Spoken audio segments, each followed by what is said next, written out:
Hola a todos amigos del Caldem, hoy estamos un día más y tenemos a un invitado muy chulo, que vamos a hablar de temas interesantes, referentes sobre todo al tema del lobo, que es su especialidad y lo que le apasiona. Bienvenido, Isidro. Buenas tardes, Virginia, ¿qué tal? Espero que, bueno, los que no le conozcáis, hoy, pues os instruya como me va a instruir en todos estos temas que sin duda son peliagudos, están ahora mismo muy en auge, ¿no? Y al final es interesante. Para quien no te conozca, Isidro, cuéntanos un poquito quién eres. Bueno, pues yo soy fundamentalmente, que es uno de los motivos por los que estoy aquí, un amante de la naturaleza. Soy cazador, he nacido en una familia de cazadores de toda la vida. Y luego, pues, ahí he vivido la caza y el mundo del campo en diferentes dimensiones. Una que es, para mí, la que más, en este momento, desde el punto de vista emocional, más me trae frito, es la parte de la literatura cinegética, ¿no? Y luego, pues, la investigación del lobo y de otras especies, porque creo que para ser buen cazador hay que aprender de las especies y hay que beber en las fuentes y estar continuamente al día de todo lo que va sucediendo, ¿no? Porque yo creo que ahora lo que estamos viviendo es una sociedad muy de la inmediatez. Entonces la gente no lee libros, no se prepara, no llega a las fuentes de conocimiento que nos hacen en el campo entender los pilares angulares de lo que estamos haciendo en la caza, ¿no? En la caza, en la gestión del medio natural, en el control poblacional de los animales, etcétera, etcétera, ¿no? Porque al final el cazador es un referente en la naturaleza y cumple un papel. Y eso no solamente es llevarlo en un carnet, sino que lo tenemos que defender y llevar a gala, ¿no? Lo que me preguntabas es que por qué estoy aquí, ¿no? Pues fundamentalmente porque en los últimos años ha tenido mucha repercusión varios libros que he publicado, en concreto A solas con el lobo y A vueltas con los lobos, que fueron 2 libros que escribí durante la pandemia, en el confinamiento. A solas con el lobo, además, fue un libro que en mí generó una revolución importante, porque vi que sin ningún motivo ni sin ninguna justificación el gobierno lo que iba a hacer era, con una situación de sectarismo y ideologizado como está, prohibir la caza del lobo, ultraprotegiéndolo, ¿no? Entonces, el día 21 de septiembre del año 2021, ultraprotegió el lobo en España, incluyéndolo en el listado de especies en régimen de protección especial, en el LESPRE. Y eso en mí generó una situación de indignación terrible, porque me di cuenta, normalmente ya sabes que los que deciden y los que legislan no saben nada de las cosas, necesitan un comité de asesores. El gobierno no tenía un comité de asesores, lo hizo muy bien el PACMA y Podemos, porque fueron los que asesoraron al gobierno de cuál era la situación que tenían que generar en el campo, ¿no?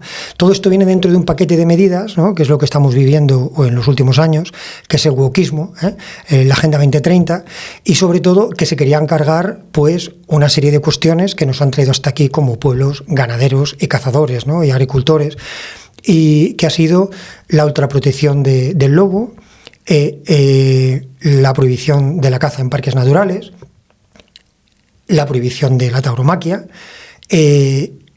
un ataque furibundo a la ganadería y, evidentemente, pues nosotros tenemos algo que decir, ¿no? Entonces yo lo que hice fue, con esa revolución que generó en mí, como estábamos además encerrados y yo que soy como un león hiperactivo que estaba en mi casa, pues yo quise decir lo que yo sabía del lobo en un contexto de datos, porque los de enfrente, los del Miteco y los grupos animalistas y los grupos pro lobos, hablan del sentimiento. Me parece muy bien que tengan unos sentimientos estupendos. Yo quiero mucho a mis hijos, quiero mucho a esta sociedad, pero hay que basarse en datos para tomar decisiones, ¿no? Y entonces yo lo que hago es acabar con el relato desde el dato. ¿Usted me cuenta que la mirada del lobo es muy interesante? Sí, pero el lobo mata en España el último año 16.000 animales. Y la situación que vive en el rural, el ganadero y las personas que conviven con el lobo es una situación de desamparo. Entonces, esto no lo podemos permitir. Tenemos que reivindicar la caza del lobo y el control poblacional. Publiqué este libro, tuvo mucha repercusión y una vez que lo presenté, pues la radio, Intereconomía Radio, me pidió que participase. Hice una crónica lobera, que era una parte del programa grabamos como 80 programas en total. Colaboré con ellos, luego grabé 2 programas de televisión también sobre el conflicto existencial del lobo en nuestra sociedad, en el que participábamos diferentes personas de diferentes tendencias y todos, incluidos biólogos y naturalistas, acabamos concluyendo que el lobo hay que cazarlo, ¿no? Y después, pues he seguido publicando en temas relacionados con el lobo, defendiendo el papel del cazador en esta situación que nos toca vivir ahora, ¿no? Y reivindicar el mundo de la caza. No solamente por el lobo, sino por otras situaciones que tenemos que vivir en el día a día. Y entonces, a raíz de eso, pues me pidieron que participase en una ponencia, hice la ponencia inaugural en el Congreso de los Diputados, en la Sala Clara Campoamor, el 14 de enero de este año, en el primer Congreso Nacional del Lobo, ¿no? Tuvo mucha repercusión.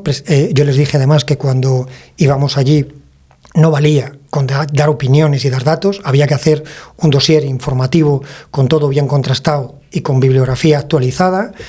Yo fui el que hice ese dossier, consolidé la ponencia que impartí allí y que defendí allí en un documento que luego acabó en Bruselas. De hecho, pocos meses después hemos conseguido que el lobo saliese del Despre y que además se modificase la normativa hábitat que protegía el lobo al norte del Duero. Entonces ahora, en teoría, se podría cazar el lobo en todo el territorio nacional. ¿Qué es lo que ocurre? Que los grupos animalistas, que no se están quietos, que no dejan de hacer su trabajo, porque ellos tienen que defender al fin y al cabo su ideología, pues lo que han hecho ha sido denunciar al defensor del pueblo la situación supuesta de vulnerabilidad, cosa que no es cierta, ¿no? Por lo que te estoy comentando, ¿no?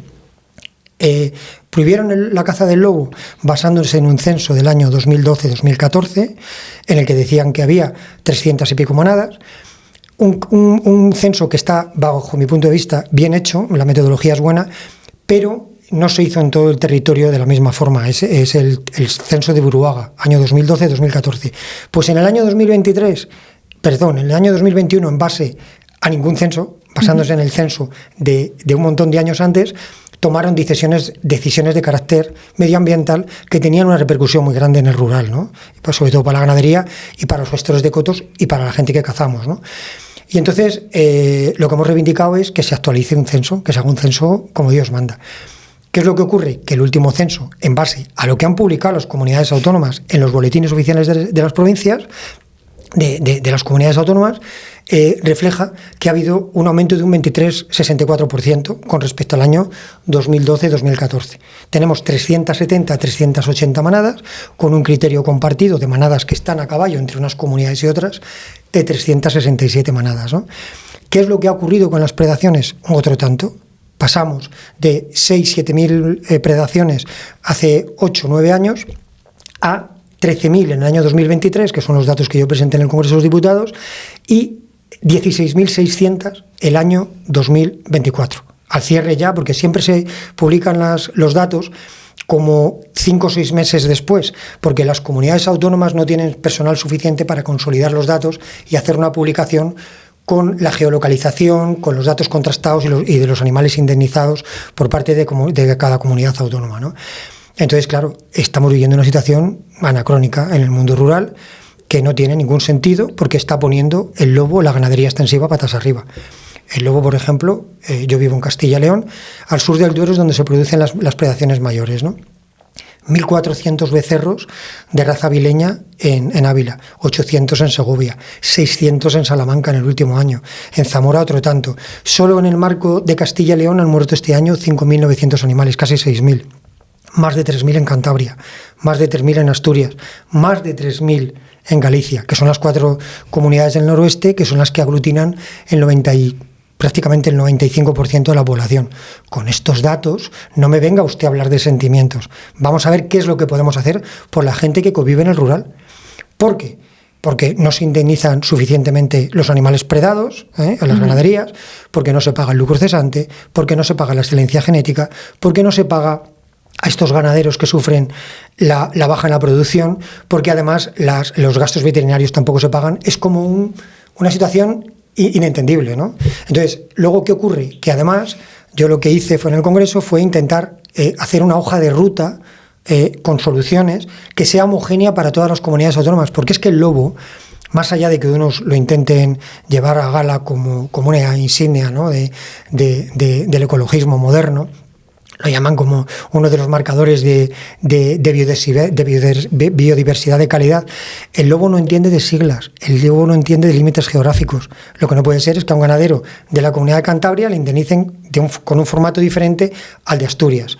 Que en Cantabria cobre rápida y de forma eficaz, y en Castilla y León nos perdamos en el tiempo. ¿Qué es lo que hizo el Miteco cuando ultraprotegió el lobo? Dotó, bla, bla, bla, lo de siempre, ¿no? Dotó a la autoprotección del lobo con 20 millones de euros, 9 millones de ayudas directas a las predaciones y 11 millones a los métodos disuasorios. Ni unos ni otros llegaron nunca a las comunidades autónomas. ¿Qué tuvo que hacer la Junta de Castilla y León y el resto de comunidades autónomas? Provisionar, adelantando, para indemnizar a los ganaderos. Y muchos ganaderos ni siquiera han cobrado 40 y 50 predaciones, ganaderos que tienen una única forma de vida, que es la ganadería. Entonces, y esto unido a otras problemáticas muy gordas, como es prácticamente se ha mermado la población de caballos asturcones, caballo hispano-bretón, el caballo de los curros de Rápadas Vestas, a más de la mitad. Por ejemplo, yo he encuestado, porque claro, cuando los políticos hablan en base a un tutu revolutum, como la gente no lee, esto lo ha publicado una comunidad autónoma, la otra tal, no se informan, ¿no? Yo lo que he hecho ha sido encuestar a los ganaderos de las diferentes comunidades autónomas para hacer la ponencia, ¿no? Los ganaderos de Cedeira, a Costa da Morte, los ganaderos de la zona de La Coruña, Cariño, hace 10 años no tenían los lobos allí. Tienen 900 yeguas con microchip, y el lobo les come el 95% de los potros, no hay reposición. Las yeguas tienen pues 15 años de edad media, con lo cual abocamos a la ganadería extensiva también a la desaparición, ¿no? Entonces, los prolobos, los de los grupos animalistas que defienden el lobo a ultranza, lo que quieren es que el campo español se convierta en un parque temático de observación para que ellos se diviertan. Pero claro, ellos se cierran el telescopio, se van a sus casas, cogen 4 deyecciones de lobos, ¿no?, para saber si ha comido cabra o si ha comido oveja, y se van a su casa y aquí paz y después gloria. Nadie sabe qué es lo que ha ocurrido durante el tiempo después, ¿no? Alegan que, claro, es que en la Sierra de la Culebra prácticamente el lobo no mata ganado, no porque come ungulados silvestres, y porque la ganadería, por ejemplo, en Zamora, es una ganadería de acompañamiento, no es una ganadería en extensivo. El lobo, como decía Rodríguez de la Fuente, en aquellos ámbitos rurales o de la naturaleza donde genera conflictos con el hombre, hay que cazarlo, ¿eh? El lobo tiene que estar circunscrito a ámbitos de la naturaleza donde no genera conflictos con el hombre, como ocurre en otros países de la Comunidad Económica Europea, que como consecuencia de la muerte del pony de Ursula von der Leyen, como sabrás, lo que ocurrió es que los 27 países miembros, a requerimientos de los diferentes países, se pidió una modificación de la normativa para poder cazar los lobos en Europa. ¿Por qué? Porque hemos pasado de una situación de 13.000 y pico lobos hace 5 años a 20.000 el último año y 65.000 animales muertos en el ámbito europeo, ¿no? Eso es de lo que hay que hablar, de los datos, de las indemnizaciones, del sufrimiento que genera el lobo en la naturaleza. Y hay que cazarlos, claro. Y hay que cazar muchos más lobos de lo que la gente se cree, porque el lobo es el estratega de la R, ¿no? Basa su política o su dinámica poblacional en un alto poder de regeneración. Es un oportunista que come casi cualquier cosa, y entonces los lobos prácticamente son muy viables, casi todos los animales que nacen en cada camada, ¿no? Entonces son muy exitosos a la hora de sacar adelante a sus camadas. Aquí en España tienen una alta mortalidad, como bien sabemos, las camadas, pero son viables muchos lobos, ¿no? Entonces se está produciendo aumentos exponenciales cada trienio, ¿no? No hay que hacer un censo cada año, sino cada 3 años, ¿no? Y bueno, yo si quieres sigo hablando durante toda la hora, pero yo prefiero que tú me preguntes, porque como me apasiona este tema, se nota. Pues lo que creo es que vamos a reordenar un poco el marco para que las personas que nos escuchan pues puedan entender un poco todo en un contexto de tus preguntas, no que yo solamente hable, ¿no? Está claro.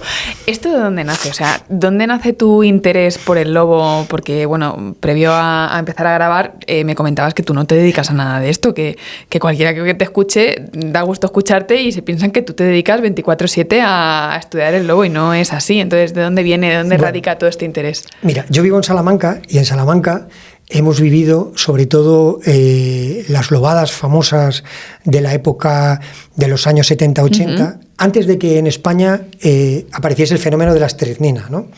En España, en la época de Franco, se constituyeron las juntas alimañeras, que han estado vigentes en este país durante 40 años y que han sido una lacra para el campo español, porque lo que hicieron fue dotar a una red de guardas y de alimañeros de métodos para controlar las poblaciones de predadores. Todo eran considerados alimañas, los búhos, las águilas reales, las águilas imperiales, los linces, los lobos, los osos, y de hecho se mataban y se gratificaban. Se presentaba las uñas de las garras de un águila real o una pellica, la famosa pellica, el jopo, lo que llaman el jopo del lobo, ¿no? La cola del lobo, y en base a eso se indemnizaba al alimañero, ¿no? De esto no hace tanto, realmente, ¿no? No, desaparecieron en los años 80, en el año 84 desaparecen las juntas alimañeras. Entonces, a partir de ahí se produjo una recuperación del lobo. Te cuento esto un poco para contextualizártelo un poco en mi semblanza como cazador y tal, porque en Salamanca empezamos a sufrir unas predaciones de lobos brutales, años 70, años 80. Luego llegó la estricnina, que entraba desde Portugal, y acabaron con las poblaciones de lobos, tanto en la Sierra de Estrella, que es la parte portuguesa, como en la Sierra de Gata y la Sierra de Francia, que era yo fundamentalmente donde cazaba, ¿no? Luego, por otras circunstancias, he empezado a cazar en Zamora, ya cuando siendo un chaval, con 18 o 19 años, y cacé mis primeros lobos en Zamora, ¿no? Los he cazado en muchos sitios. El último lo he cazado ahora en Macedonia, en el mes de marzo, ¿no? Que es de la subespecie europea. Y te cuento esto porque el lobo me apasionó y yo he tenido un viaje a la caza en diferentes dimensiones, ¿no? Uno muy interesante, que para mí es el que más me gusta, ¿no? Que es el de la creatividad y la imaginación, que es el de la literatura cinegética. Mi padre tenía muchísimos libros en casa, libros de los clásicos, ¿no? Y entonces yo cuando era pequeño me metía en la cama, pero por debajo de las sábanas leía con una linterna los libros de mi padre de caza, ¿no? Me apasionaron, leía los clásicos, tanto de literatura cinegética europea y contemporánea nuestra en español, como los libros traducidos, los libros ingleses de safaris, ¿no? Entonces me convertí en un friki, un ratón de biblioteca. Entonces he ido coleccionando, tengo ya tengo 1.300 libros, llevo un ritmo tremendo, y me lo he leído todo, ¿no? Tengo 50 y tantos libros sobre tema relacionado con el lobo, y entonces yo como lector también sé lo que me gusta y lo que no me gusta. Entonces en el año 2013 escribí un libro sobre la caza del rebeco cantábrico, una monografía que no se había escrito nada, que se titula Rebecos, cantiles y recuerdos.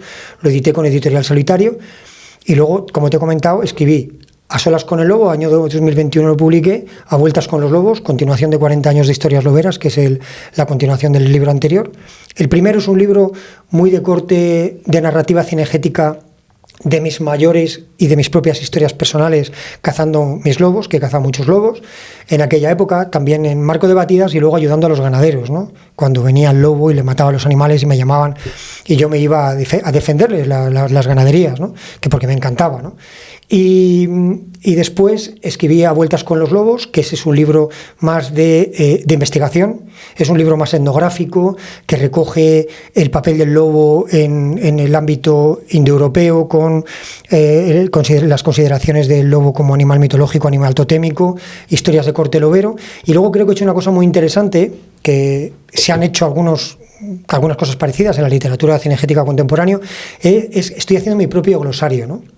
En el primer libro recogí 250 palabras de jerga lobera, expresiones camperas, ¿no? Relacionadas con el lobo, todas con la explicación de cada uno de cada una de las acepciones. En el segundo libro ya he recogido 500 palabras de jerga lobera, es un poco investigación y hablar con los pastores, que no se pierdan esas palabras que defienden el mundo del lobo. Nosotros en el ámbito de Salamanca, por ejemplo, y en la zona nuestra, el sur de Zamora, al lobo no se le conocía por el lobo. El lobo generaba fenómenos de alobamiento en el campo y cuando la gente lo veía decían que se alobaban. Y al lobo no lo llamaban lobo, lo llamaban el arte. El arte vino anoche y me mató una arala. Una arala es una vaca con 2 años, ¿no? Y el lobo no era astuto, se gastaba la maturranga. La maturranga es la forma de definir esa viveza, esa inteligencia. Astucia. Y esa astucia del lobo, ¿no? Entonces, bueno, pues yo recogí todo esto en 500 palabras en el segundo libro, y después lo que hice fue, el primer libro que te he comentado, el Rebeco, lo he llevado a un libro que es una monografía, que no se ha escrito nada sobre el rebeco de forma monográfica, sobre la subespecie parva, que se titula Prisioneros del vértigo, Rupicabra pirenaica parva, es la subespecie que tenemos en el Cantábrico, y he hecho un libro pues muy actualizado, muy científico, con muchos datos bibliográficos recogidos en diferentes fuentes, y ese libro lo publiqué en el año 2023. Ese libro recoge las jergas de la caza del rebeco también, con lo cual, y luego en cada uno de los libros, como cuando me encerraron, te he contado que me puse con ese nivel de creativo al máximo. De hecho, yo, lo decía en casa, ¿no? Yo estoy viviendo la tercera dimensión, ¿no? Era un viaje como holístico, un viaje primitivo, ¿no? A mis propios ancestros. Pues terminaba de escribir y a veces me venía la impronta de que tenía que pintar, ¿no? Me puse a pintar y parece ser que no lo hago nada mal. Pinté 72 cuadros, o sea, era una producción brutal, ¿no? Cada día prácticamente hacía una lámina. Y con cada libro regalo 2 láminas, ¿no? En papel ahuesado, verjurado, de 170 gramos. Las láminas que han salido en los libros anteriores son sobre el lobo, sobre el lince. Esas láminas me han servido para decorar mis libros, porque como los libros me los edito yo, no sabía mucho de edición de libros, pero me engañaron, que prefiero no hablar del tema, durante este tiempo con el primer libro, con Las olas con el lobo, y dije, se acabó. Si no sé de una cosa, lo que tengo que hacer es prepararme, ¿no? Entonces me metí en unas gráficas y aprendí todas las tripas de lo que es producir un libro, ¿no? Entonces hago libros de alta calidad, en papel de alta calidad, cosidos con hilo vegetal, con lomo recto, con 5 tintas, con sobrecubiertas, con corrección de estilo, y todos los libros al mismo formato, porque te voy a desvelar una cosa, y es que mi idea es hacer libros por especie cinegética, con temática única, como si fuesen una enciclopedia, ¿no? O sea, que yo estoy teniendo mi propio drama, escribiendo los libros. Digo drama porque no tengo todo el tiempo que yo quisiese para escribir, con lo cual es un drama tener que sentarme muchas veces con el cansancio que llego de trabajar y de viajes y de otras cosas y ponerme a escribir, ¿no?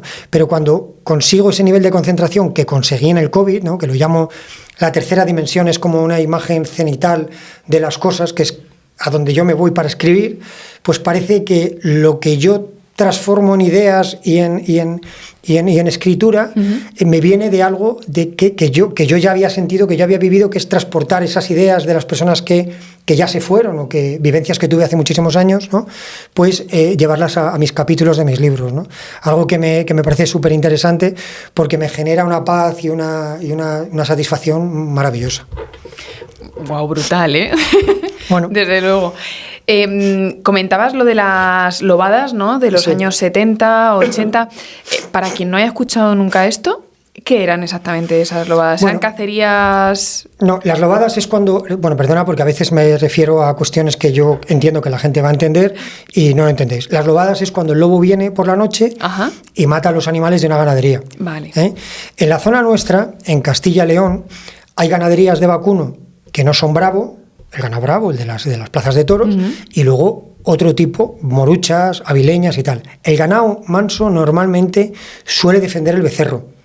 Las vacas bravas no. La vaca brava, cuando llega el lobo presiente, la vaca presiente que llega el lobo, además el becerrito es mucho más pequeño, la vaca sale corriendo y el lobo lo que hace es mata al becerrito, si está la vaca con el becerrito parido, y si no, ataca a las novillas o a las heralas, ¿no? Además es muy característica el ataque del lobo, porque el lobo lo que quiere es jaleo, que el animal corra, ¿no? Entonces se les tira, habitualmente hay muchas vacas, nosotros las llamamos rabeadas, ¿no? Porque se les tira la penca del rabo a la natura, a la zona superior de los cuadriles, y ahí las intenta sujetar, y hay veces que le parte el rabo, ¿no? Y luego las muerde si entran varios lobos, normalmente algunos las agarran por atrás y otros las cogen por los ijares. Los ijares son los blandos de las zonas de los riñones, detrás, ¿no? de las costillas. Por detrás de las costillas, lo que es el abdomen, ¿no? Sí, la parte y ahí grande. las intentan sujetar para tirarlas. Ese es el comportamiento en el vacuno. A los caballos cuando son pequeños, a los potros los suele agarrar del morro, o directamente los tira y rápidamente da cuenta de ellos, y las cabras y las ovejas las mata mordiéndolas en las ovejas, en el cuello. De hecho, el lobo tiene una tendencia, siempre, por ejemplo, con los perros siempre los dotamos en el campo de carrancas o carlancas, o lo que llamamos los collares de combate, ¿no? Que son collares para defenderse, ¿no? Con pinchos lacerantes para que se puedan defender del lobo. El lobo siempre, aunque muerda al perro en un sitio, su afán siempre es intentar mejorarse y morder en el cuello, a las gorjas, porque aquí inmoviliza al perro y lo mata. Los matan y se los comen, ¿eh? Eso de que solo los matan y se los comen, ¿no? Antiguamente, lo que hacían en la época de los romanos, que esto viene de la época de los romanos con los hunos y tal, lo que les ponían a los mastines, a los alanos, a los mastines, perros, hay muchas veces que incluso cruzan a los mastines con perros un poco más perrigalgos para darle más brío, más velocidad. Entonces les ponían unos triángulos de pinchos en el pecho, porque el lobo y el mastín luchan para derribar al opositor. Entonces, cuando lo tienen en el suelo y empujan con el pecho, claro, con el pecho y con las manos, para luego dar el mordisco final, ¿no? Pues llevaban un triángulo de pinchos. Hay un libro de Grajera que se titula El legado del campo, el legado del lobo, que es este escritor ha hecho un estudio sobre investigaciones en museos etnográficos de Extremadura, donde recoge todas las carrancas y todos los triángulos de pinchos. Yo también en mi segundo libro hago lo mismo, recojo muchas carrancas y muchas cosas actualizadas del tema del lobo, ¿no? Y es muy interesante porque al final, ¿qué es lo que hemos hecho en el campo? Hemos generado toda una cultura en torno al mundo pastoril y cinegético. ¿Para qué? Para defendernos de nuestro gran competidor, ¿no? que era el lobo, ¿no? Entonces, bueno, pues ya no sé por dónde voy, porque yo te voy hablando de cosas y te voy contando. Lo de las lobadas. Lo de las lobadas, entonces vivíamos lobadas, el lobo venía por las noches, mataba a los animales, durante la noche fundamentalmente es que son muy nocturnos. Si no tienen situación, o sea, si ellos creen o se sienten seguros, atacan también de día, matan a los animales de día sin ningún problema, pero fundamentalmente viene por la noche, ¿no? Entonces habría grandes lobadas, y había noches que mataban 4 y 5 becerros, o 30 ovejas, o 20 ovejas. Yo he estado en situaciones de llegar a una ganadería, llamarme el ganadero, ir a ver la situación terrorífica, ¿no? Vacas mordidas, sobre todo cuando entran varios lobos, es tremendo, ¿no? Luego, ¿sabes qué pasa? Que en las cancillas, o sea, en los rediles, sí, cuando ataca el lobo, si el lobo salta a la cancilla y se mete dentro y tal, cuando no son de telera de cuadro tupido, o sea, que se puede hacer agujero por abajo y meterse, o los perros se dan en fuga, no defienden el hato. El hato es el grupo de ganado. Pues las propias ovejas suelen romper la cancilla, se despeñan, se ahogan, se asfixian unas con otras. Entonces hemos vivido unas lobadas tremendas. A eso es a lo que me refería, ¿no? Que en esos años, los años 80, fueron tremendos, unas lobadas tremendas, que las estamos volviendo a vivir otra vez ahora, como si no hubiese transcurrido el tiempo, ¿no? Entonces yo entiendo que esta situación, que es anacrónica y que no se sostiene, no tiene ninguna lógica, ningún sentido, tenemos que volver otra vez a reordenarla, y el lobo hay que cazarlo, ¿no? Ahora, con esta demanda que ha habido, con esta reclamación de situación de vulnerabilidad, que no es tal, por lo que te he dicho, ¿no? Hay alrededor de 3.000 lobos en España, ¿no? Que se están expandiendo hacia el sur de la península ibérica, tanto en Iberia, tanto por Portugal como por Castilla y León. Ya están colonizando, tenéis lobos en Madrid, hay lobos en Castilla-La Mancha, hay lobos en Guadalajara, en Cuenca, han llegado hasta Valencia, ¿eh?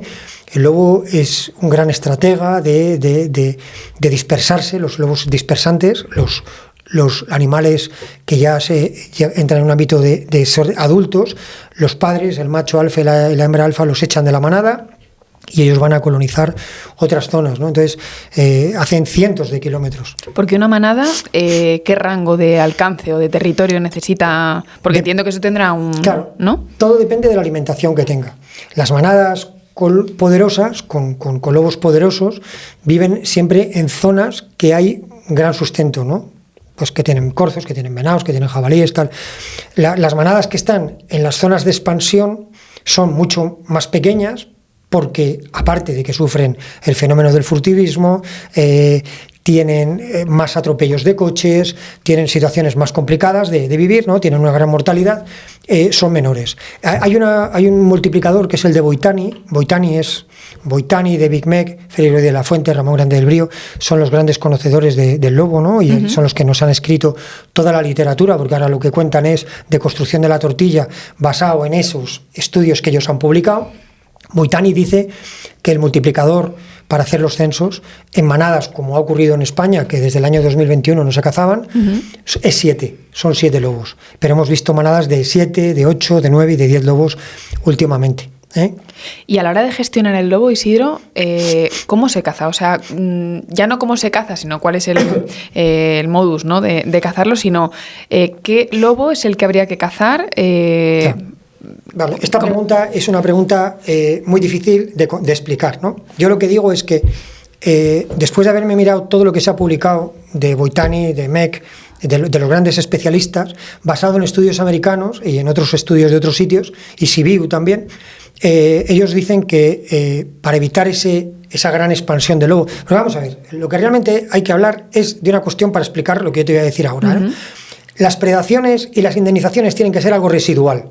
Lo que no podemos tener es en España 16.000 animales muertos todos los años, porque entonces hemos pasado de 13.000 del 2023 a 16.000, 16.000 y pico en el año 2024. ¿Dónde ponemos el coto? ¿En 50.000 animales? Porque lo que dice el Miteco, lo que dice Teresa Rivera y su sustituta de ahora, lo que yo llamo las lobas del Miteco, es que la situación ideal en España es que haya 500 manadas. 500 manadas en España, multiplicado por 7. O sea, es una situación que nos comen los lobos, porque los lobos se meten en las áreas urbanas y periurbanas, los tenemos metidos en la mies de Ucieda, se meten en comillas, están matando los perros dentro de los pueblos. Los lobos, por la noche cuando la gente se mete a dormir, se meten dentro de los pueblos, ¿a qué? A comerse los gatos, a comerse los perros, a los contenedores y a predar lo que pueden, ¿no? Entonces, lo que te iba a explicar. ¿Cuáles son los lobos que hay que erradicar? Los lobos como hacen en Francia y en Alemania. Los lobos que andan circundando las explotaciones ganaderas, porque sabemos lo que va a ocurrir. Están allí a ver cuándo se despista el ganadero para matar la vaca correspondiente o el potro correspondiente. Los lobos, en el momento que están circundando las explotaciones ganaderas, hay que erradicarlos, porque los lobos lo que tienen que hacer es buscarse el sustento fuera de los intereses del hombre. Primero eso. Segundo, todos aquellos lobos lobos mendicantes que entren en las villas, en situaciones urbanas y periurbanas. Tenemos fotografías de cámaras de televisión de policía local de Asturias con los lobos metidos en los parques infantiles por la noche, en Vegadeo y en otros pueblos de la costa, o sea, están en la raya litoral. El lobo ha crecido, todas las manadas hacia la zona litoral de Cantabria, igual que en Asturias, igual que en Galicia, de forma exponencial. El lobo, por ejemplo, el año pasado en Cantabria mató en el 80% de los ayuntamientos de la comunidad. Esto es una barbaridad, 3.000 y pico animales. Hemos pasado de hace 5 años de 700 animales, el año pasado a 3.300, ¿no? Cantabria, por cierto, es la comunidad que tiene la mejor hoja de ruta en cuanto a las indemnizaciones, a la geolocalización de cuando luego mata a un animal, el mejor cuerpo de agentes medioambientales a la hora de hacer el parte de incidencia de la predación, etcétera, ¿no? Entonces, lo que te he dicho, los lobos mendicantes que andan en las villas, los lobos que están circundando los ámbitos de explotaciones ganaderas, y luego hay que cazar el 20% de los que nacen todos los años. Esto es así, y ya es masa crítica. Hombre, hay un teórico, un biólogo, que dice que cuando se mata el alfa se genera más un conflicto y la manada mata más. Pero claro, hay veces que no se puede matar el alfa. Lo que hay que hacer es quitar masa crítica y ya está. Tenemos que volver a la misma situación que antes del año 2021, ¿no? Los cotos tenían una serie de cupos. Tenemos que cazar los lobos al norte del Duero, igual que se cazaban antes, y ahora hacer un plan de ordenación, un plan con población con población una pirámide poblacional de lobos al sur del Duero y empezarlos a cazar. ¿Por qué? Porque los lobos ya han entrado en Extremadura, con un fenómeno además creciente que es el fenómeno de las hibridaciones. Hay una loba en la zona sur de Gredos, en la ladera sur, negra, que es fruto de un cruzamiento con perros. En el ámbito de la reserva de Gredos de la Norte se han matado 17 lobos cruzados con perros, 17. Esa loba ha parido 5 lobeznos esta primavera, que ya son grandes, yo tengo los vídeos aquí en el teléfono, matando vacas hace la semana pasada, y tiene 3 lobeznos negros, ella es negra, tiene 2 lobeznos como el macho, que es un Canis lupus normal, ¿no? Esos hay que erradicarlos todos, porque eso es un problema de injerencia genética de animales que no deben de estar en la naturaleza, ¿no? Bueno, pues la Junta de Extremadura y la Junta de Castilla y León no tiene un plan de contingencia para esa situación, cuando lo que hay que hacer es erradicarlos, ¿no? Porque son animales híbridos que no aportan nada bueno a la especie, ¿no? Además son más grandes, matan mucho más, etcétera, ¿no? Ha ocurrido también aquí en la Sierra de Madrid. No lobos, sino perros con aspecto de lobo, que son cruzados, y en Guadalajara también. Bueno, suele ocurrir. Hay lobas y lobos que no encuentran animales con los que criar y se cruzan con un primo suyo, que se llama Canis lupus familiaris, ¿no? Entonces, bueno, pues lo que te intento decir es eso, hay que cazar el 20% de los lobos que nacen todos los años, o esto se va a convertir en que tenemos que abandonar el rural para que los lobos vivan en este parque temático que pretenden los del Miteco y los animalistas, los grupos animalistas, ¿no? Porque luego hay que decirlo todo, los grupos animalistas y los grupos afines al Miteco son grupos subvencionados, que reciben entre las ayudas de carácter europeo de estudios que no estudian nada, son como los estudios de estos de Urdangarín, que presentaban 20 folios y les daban 900.000 euros, ¿no? Pues tú lo tienes publicado en la página del Miteco, las ayudas que da a Amigos de la Tierra, al voluntariado del lobo, a los unos, a los otros, todos son lo que llamamos el lobo de las paguitas, ¿no? Les dan 4 o 5 millones de euros por no hacer nada, simplemente por ser voceros del lobo. Si tuviesen que pagar ellos las predaciones, esto se acababa rápido, ¿entiendes? No, sí, no. Y entonces también concurren ayudas de carácter europeo. Hay una empresa en Cataluña que dictamina la idoneidad del trabajo a presentar del candidato, que son estos grupos, y también reciben ayudas de carácter europeo por investigar no sabemos qué, pero viven de esto, ¿no? Estos viven, es un negocio, el lobo es un negocio, ¿no? Entonces, bueno, pues esto no se puede permitir, y esto, que es lo que yo intento, de alguna manera, con los números y con los datos, que es lo que te estoy dando, intentar pues que esto tenga un retorno al sentido común. ¿Que podemos convivir con el lobo? Sí. ¿En ámbitos de ganadería extensiva? No. En la dehesa Charra, por ejemplo, donde yo vivo, en Salamanca, no puede haber lobos, porque no tiene otros ungulados más que los becerros y las vacas y las ovejas de mis amigos o de mis parientes, ¿no? Entonces, allí el lobo no puede convivir con el ganadero, porque, claro, lo que ellos dicen, no, el ganadero ya está muy subvencionado, y además, que pongan un mastín. ¿Qué ponemos? ¿Un mastín detrás del rabo de cada vaca? ¿O no duerme el ganadero? ¿A cuánto costaría generar un filete si tuviésemos que tener un método disuasorio detrás de cada vaca? Porque no hay un método para contrarrestar las predaciones del lobo, ¿no? Que mata de forma indiscriminada, viene por la noche y te gestiona la ganadería, la excelencia genética. O sea, yo soy ganadero de Bravo, viene el lobo y me mata los toros que van a venir a la Feria de Madrid cuando son novillos, cuando son becerritos. Me pagan 1.000 euros cuando el toro en Madrid va a valer 10.000. No me indemnizan. O sea, hay un lucro cesante que no puede ser, ¿no? Entonces, tenemos ganaderos que lo hacen muy bien, tienen un equipo de jurídico de Jorge Bernard, ¿no?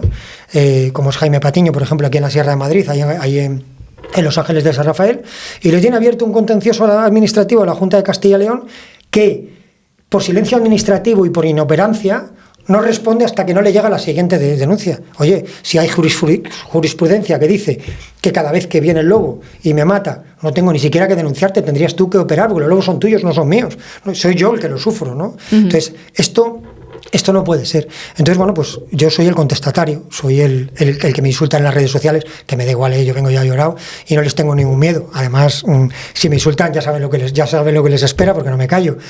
Entonces, bueno, pues tenemos que vivir esta situación de ataques a la ganadería, ataques al campo, una serie de prohibiciones y una serie de restricciones que lo que quieren al final es restarnos y mermar nuestras libertades, y no lo van a conseguir, claro. Porque Isidro, cuando hablamos de, bueno, yo lo he escuchado, ¿no?, de que los lobos matan para comer. Yo he visto ataques o vídeos que si matasen para comer, matarían una oveja, se la comerían y ya está, y realmente llegas allí y a lo mejor pues han sido 12, 20 o las que corresponda que hayan matado. O sea, esto realmente ellos matan por placer también. No es exactamente así. Yo te lo explico. Mira, lo que ocurre es que el lobo, desde las glaciaciones, desde el Neolítico, o sea, desde la noche de los tiempos, el lobo lo que hace es un gran predador, pero es un gran carroñero. O sea, el lobo utilizaba las glaciaciones y situaciones en las que se morían los animales para comerse esos animales que quedaban en zonas de hielo, en zonas de tal. Lo que hacía escarbaba y se come la carcasa y se come el animal congelado, o sea, congelado por el hielo, ¿no?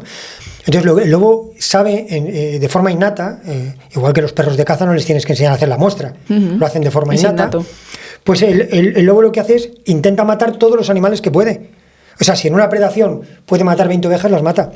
¿Qué es lo que hacemos? Al día siguiente llegamos allí, llamamos a la gente medioambiental, viene, llamamos a la empresa correspondiente y se llevan los animales muertos para incinerarlos, ¿no? Si los dejásemos, el lobo vendría y seguiría aprovechando esos animales muertos. Entonces, no es que mate por placer, lo que pasa es que aprovecha una predación porque es enemigo de perder energía. El lobo lo que hace siempre es intentar ahorrar energía. Si puedo matar 5... Con la intención de volver después para seguir comiendo cuando después, ya... Ese es el motivo. No lo digo yo, es un comportamiento etológico con todo el sentido, ¿no?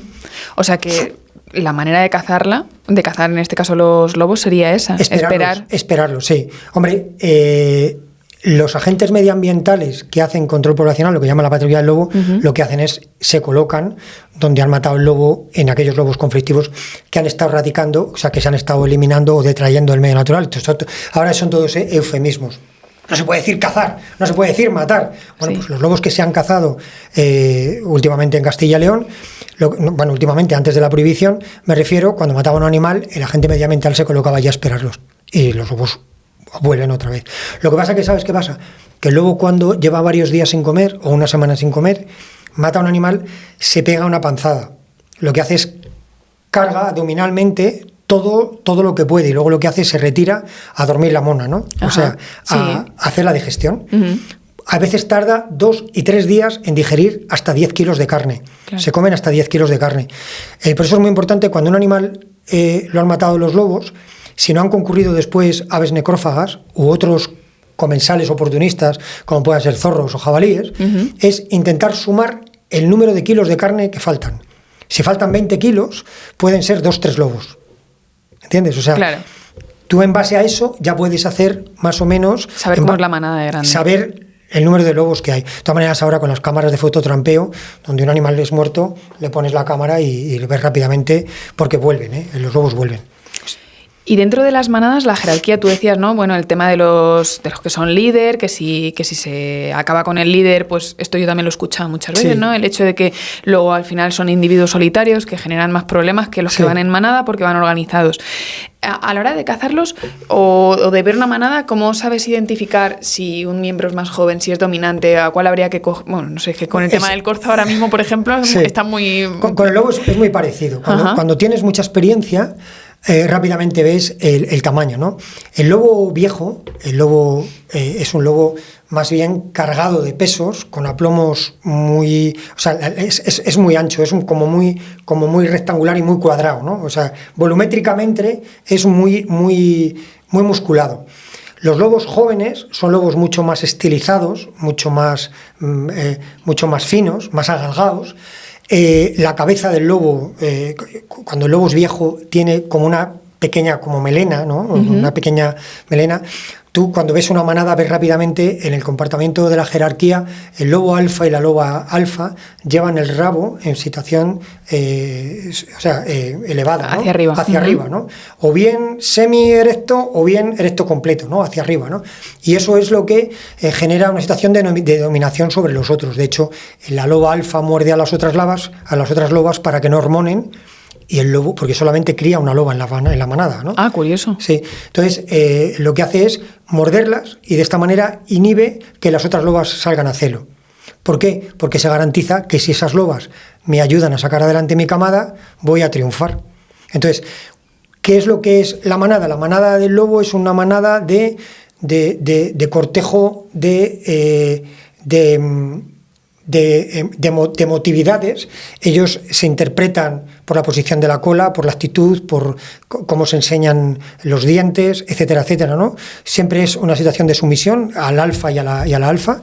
Y luego los otros, además, donde el alfa y la hembra alfa hacen las deyecciones y orinan, van el resto a marcar, porque lo que hablamos lo que me preguntabas del ámbito territorial de cada lobo, ellos tienen balizadas las zonas de donde viven para que no vengan otras manadas. Ellos marcan su ámbito espacial para que otras manadas no interfieran con ellos, ¿no? De hecho, hay conflictos entre ellos y se pegan. En España no suelen morir lobos por predaciones de otros, porque no hay tantos conflictos como las grandes manadas por ejemplo, del Círculo Polar Ártico o de Estados Unidos, ¿no? En el territorio del noroeste, que cuando hay mucha colisión de mucha pugna entre manadas, se matan entre ellos.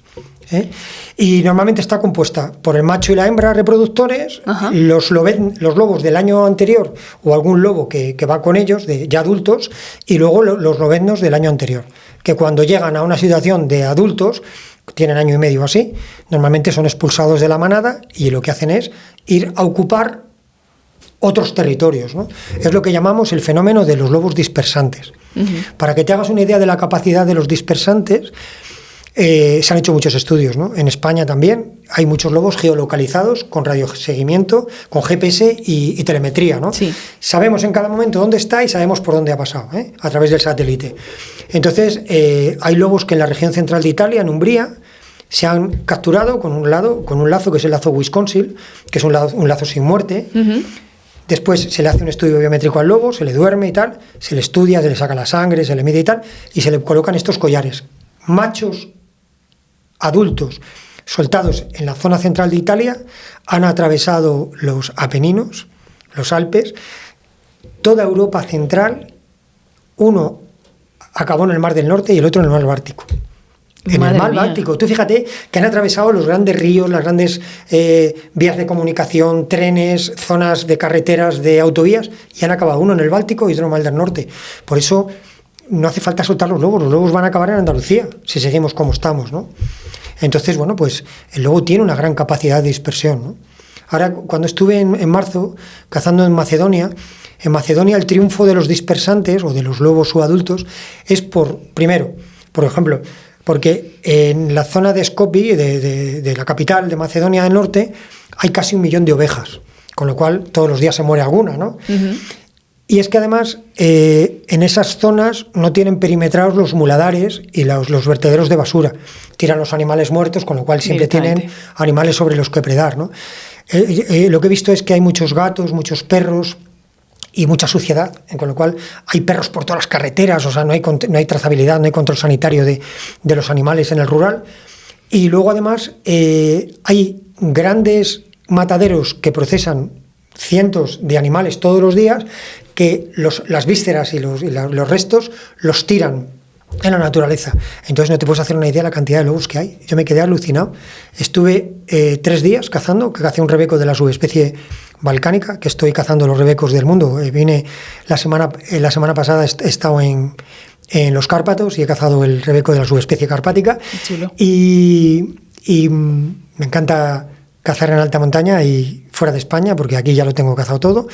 Y estuve cazando el lobo de Macedonia y en 2 días vi 5 lobos. O sea,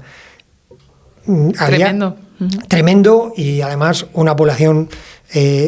para que te hagas una idea, Macedonia del Norte es como 2 provincias de Castilla y León, Burgos y León, y tiene la misma población que lobos que hay en España, ¿no? O sea, hay una superpoblación. Impresionante. Entonces, bueno, hay otros países de Europa Central pues que no tienen tantos lobos, pero hay sitios en los que cada vez hay más lobos, ¿no?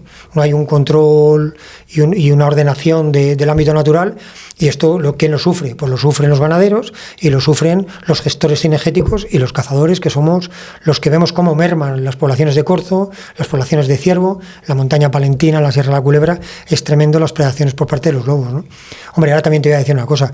Los incendios estos que ha habido, que han sido terribles, tienen que haber muerto muchos lobos, porque son zonas de reproducción, zonas loberas, con muchísimas con muchas camadas que estaban en la transición de salir del cubil y los han cogido los fuegos, tienen que haber muerto muchos lobos, ¿no? Igual pero que eso otras especies. Como otras especies. Esto es el encanto de la naturaleza, ¿no?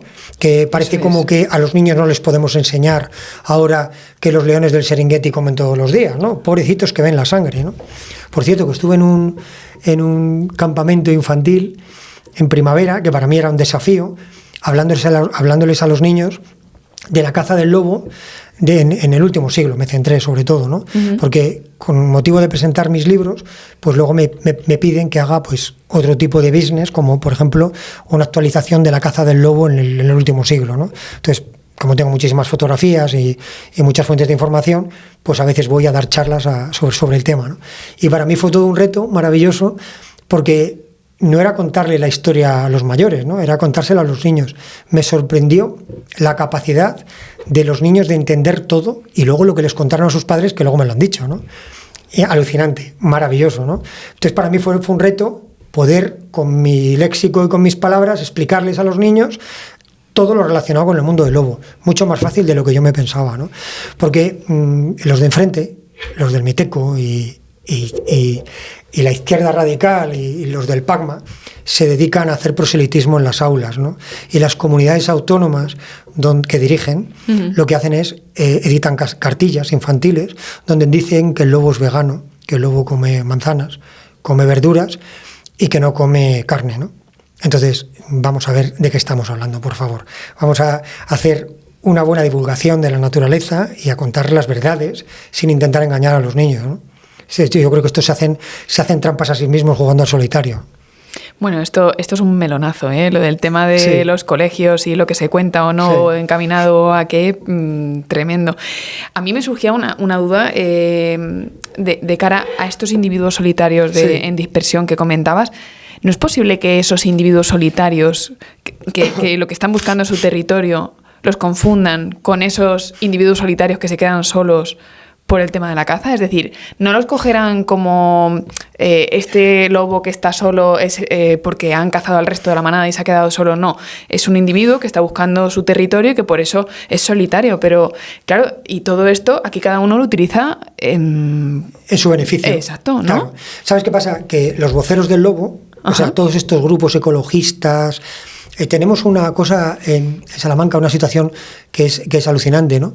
Tenemos a los condes de Siruela, el hijo de la duquesa de Alba, Jacobo Martínez de Irujo, y su mujer Inca Martí, que la conocerás de la época que estaba como periodista, que tienen dos grandes fincas en Salamanca, donde yo escribí un artículo el año pasado, donde los tildo de pijos progres, ¿no? Porque ellos lo que pretenden hacer es devolver a la naturaleza todo lo que hemos robado a la naturaleza, porque somos muy malos, ¿no? Entonces ha montado, va con flores en el pelo, unas chifladuras de estas inentendibles, ¿no? Que dice que los lobos tienen sentimientos. Ella practica amor tántrico con la naturaleza, con los árboles, se abraza a los árboles porque dice que de las encinas emanan unas vibraciones maravillosas. Yo las vibraciones las entiendo que están en otro ámbito, pero no por parte de las encinas. Y entonces lo que están haciendo es generar un conflicto con los ganaderos de la zona de Salamanca, de la zona de Alba de Tormes, porque están rodeando a sus fincas, sus grandes fincas, y ellos se pueden permitir el lujo de que les maten las vacas y tal, porque no viven de eso, ¿no? Entonces sus lobos, como ella dice, salen de sus fincas y matan a los ganaderos colindantes, ¿no? Entonces tiene un conflicto con estos ganaderos tremendos. Ha montado una fundación, el dios Aguirrón, ¿no?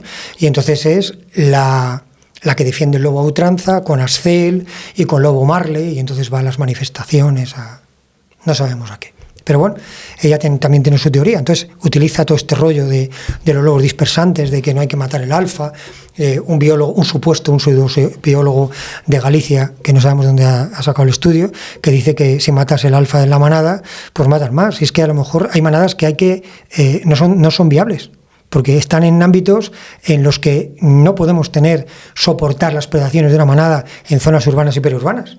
Entonces, ¿qué hay que hacer? Cazarlos a todos, no al alfa solo, al macho, a la hembra y toda la prole. ¿Por qué? Porque no podemos tener lobos en zonas donde solamente van a sufrir las predaciones el ganadero. Todavía en zonas donde hay reservas nacionales o parques nacionales que hay ungulados silvestres, tiene medio pase, pero en otros sitios por supuesto que no. Toda esta parte, o sea, es que al final es un poco la pescadilla que se muerde la cola, ¿no? Porque, bueno, ellos pues claro, dicen que entonces no hace falta la caza porque ya está el lobo, que es el que la gestiona. O sea, un poco, tipo de argumentos peculiares. En cualquier caso, se ha visto, porque por las cifras que has comentado antes, desde que en los años 70-80 ya se cazaban, ¿no? Que ahí es cuando pues, bueno, tú empezaste a tener conciencia de todo esto, hasta que se prohibió la caza del lobo, el lobo ha ido incrementándose. Evidentemente no se ha triplicado, duplicado y demás, aunque esto, claro, yo no sabía por qué, pero no sabía que solamente era una loba de la manada la que criaba. Yo pensaba, digo, pues si hay 4 lobas y las 4 se preñan, ¿no? Ese año, pues imagínate, o sea, que realmente no crecen más por cómo están ellos diseñados a nivel manada. Claro. Pero si habiéndose cazado ha seguido aumentando, pues no se habrán hecho las cosas tan mal. Lo que hay que hacer es un poco lo que dices tú, redirigir un poquito toda esta parte. Lo que pasa es que si humanizamos a los animales y los tenemos en la misma consideración que una persona, pues nunca van a entender esa parte tampoco. Claro, es que lo que los grupos animalistas, que son 140.000 personas en España, ¿no? Entonces no sacarían ni una representación política.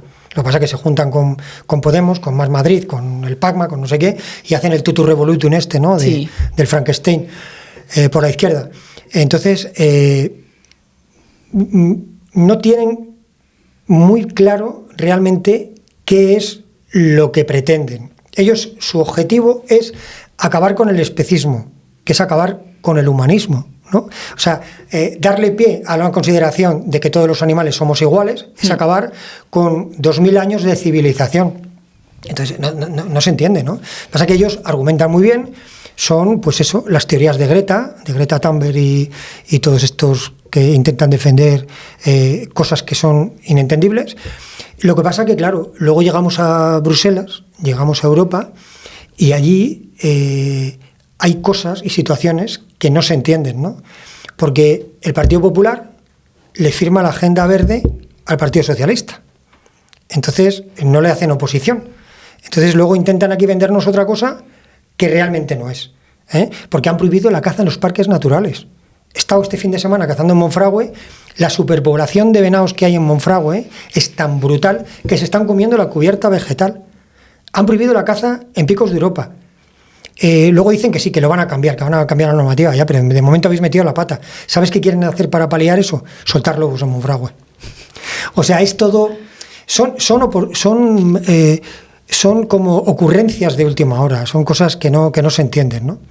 Entonces, bueno, pues tenemos que soportar pues esto, que la gente no lea, los políticos que no estén preparados y sobre todo que vivimos el fenómeno del globalismo con la agenda eco, verde y estos rollos que nos venden desde Bruselas que son inentendibles. Están acabando con el campo español. Por cierto, hoy, te cuento un tema de actualidad, hay una crisis del huevo y del pollo impresionante.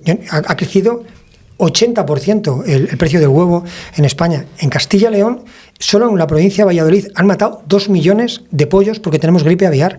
Hay una alerta sanitaria en este país, en este momento, gordísima. Tenemos un montón de enfermedades en el vacuno que están entrando de Galicia, de Francia, más las que han venido de Marruecos. O sea, tenemos todas las limitaciones y todos los controles rigurosos en la Comunidad Económica Europea y luego no hay controles a los de fuera. Y nos traen la carne de fuera y nos traen las ovejas de Marruecos, etcétera, etcétera. Entonces, yo no entiendo nada. Son políticas medioambientales de la ocurrencia del último momento. ¿Sabes qué pasa? Que lo hemos visto en el COVID, ¿no? Hemos tenido un ministro de Sanidad filósofo, Illa, y cuando lo que teníamos que haber tenido es un médico. Entonces, claro, nos ponen a todas estas de Podemos, a Yolanda y a Yoli que llaman, ¿no? Y a todas estas a hablar de cuestiones medioambientales que no saben hacerlo con un canuto, no han leído un libro en su vida y no saben nada de medio ambiente ni de naturaleza, ¿no? Entonces, claro, así nos va. Es que estamos viviendo en una sociedad que es todo patas arriba, ¿no? Entonces, bueno, por eso yo me rebelo, no me conformo, para nada. Bueno, Isidro, por ir finalizando, porque sí. al final, bueno, nos podríamos tirar aquí horas, pues sí. yo creo, sobre estos temas, y más con la pasión que desprendes y que lo comentas. Lanza un mensaje de esperanza, cuéntanos de qué manera podríamos gestionar esto de forma equilibrada y que la mayor parte de las personas estuviésemos conforme con esa forma de gestionar una especie como el lobo. Sí, yo creo que lo que hay que hacer es buscar consensos, ¿no? Intentar ponerse de acuerdo, de buscar una solución fundamentalmente para el que lo sufre y para el que vive y que convive con él, que es la gente del rural, ¿no? Hablar con los ganaderos, contar con ellos y luego generar políticas que tengan sentido y que sean racionales y que no sean abandonar el campo, y hay que proteger al que es la base de la fijación de la población en la naturaleza, en el rural, ¿no? Que son los ganaderos. Entonces las políticas tienen que ir encaminadas precisamente a eso, ¿no? Las especies vegetales, las especies naturales, lo que tenemos que hacer, tenemos que preservarlas para las generaciones que vienen, ¿no? Tenemos que proteger todos los animales que son un legado, pero dentro de un orden. Y el papel del hombre como vértice de la pirámide y controlador de las especies, ahora más que nunca tiene que estar vigente, ¿no? Porque tenemos situaciones de enfermedades, de epizootias en muchísimas reservas que tenemos que controlarlas, los problemas de las poblaciones de conejo, el jabalí se nos mete en las ciudades, entonces todo eso tenemos que ordenarlo, y para eso estamos los cazadores, porque Traxa y los agentes medioambientales lo que tienen que cuidar es el medio natural, que para protegerlo ya estamos los cazadores. Y yo creo que lo que hay que hacer fundamentalmente es una política de divulgación con las nuevas generaciones, de explicarles las cosas y de que lo entiendan, ¿no? No solamente hablar de lo malo que es todo y criticarlo todo y prohibirlo todo, ¿no? Si podemos seguir cazando, si no pasa nada, ¿entiendes? Entonces, bueno, yo creo que lo que hay que hacer es no callarse. No callarse, que es lo que yo hago, y reivindicar. Con datos. Y una cosa muy importante, no debemos de dejar de soñar, ¿eh? Y hay que leer, y hay que... Bueno, yo escribo, pero hay que leer porque yo creo que leer nos da fuentes de conocimiento y nos genera una cosa que es muy importante, que es el espíritu crítico, para que no nos cuenten las verdades del barquero otros, tener nosotros nuestra propia opinión. Y no solamente en caza. Y no solamente en caza. Tal cual.